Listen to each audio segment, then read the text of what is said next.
స్వేచ్ఛని అందించేది, ప్రశ్నించే తత్వాన్ని పెంపొందించేది. ఏదైనా ఆయుధం ఉన్నది అంటే అది కలము, జర్నలిజం.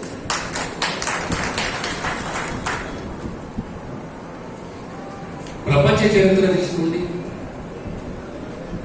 దేశ చరిత్ర తీసుకోండి, ఎక్కడైనా ఏ ఉద్యమమైనా,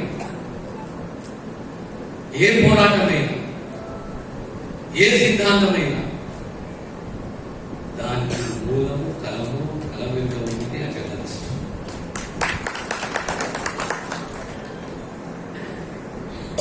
భారతదేశ స్వాతంత్ర చరిత్ర, మహాత్మా గాంధీ, యంగ్ ఇండియా, మహారాష్ట్ర నుంచి, ముంబై నుంచి కేసరి, స్వాతంత్రం నా జన్మ హక్కు, లేదా ఎంత పెద్ద నాయకుడైనా, ఎంత పెద్ద నియంత అయినా, ఎలాంటి వ్యవస్థ ఉన్నా, లక్షల మంది ఉన్నా, ఆ లక్షల మందికి ఒక కలం, ఒక జర్నలిస్ట్ తీసుకుంటుంది.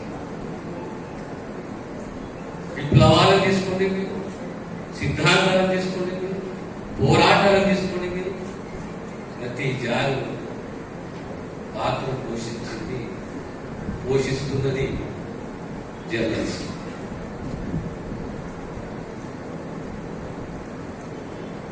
కమ్యూనిస్టు దేశాల్లో సోవియట్ యూనియన్ ఈరోజు 16 ముక్కలుగా మారడం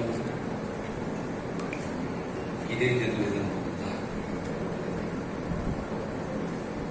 మన దేశంలో పాలకులు ఏ పార్టీ అయినా సమాజానికి అనుకూలంగా లేదు, స్వేచ్ఛకు అనుకూలంగా లేదు అంటే తిరగబడి ఆ కాగితము, ఆ కలము, ఆ జర్నలిస్ట్. జ్ఞానాన్ని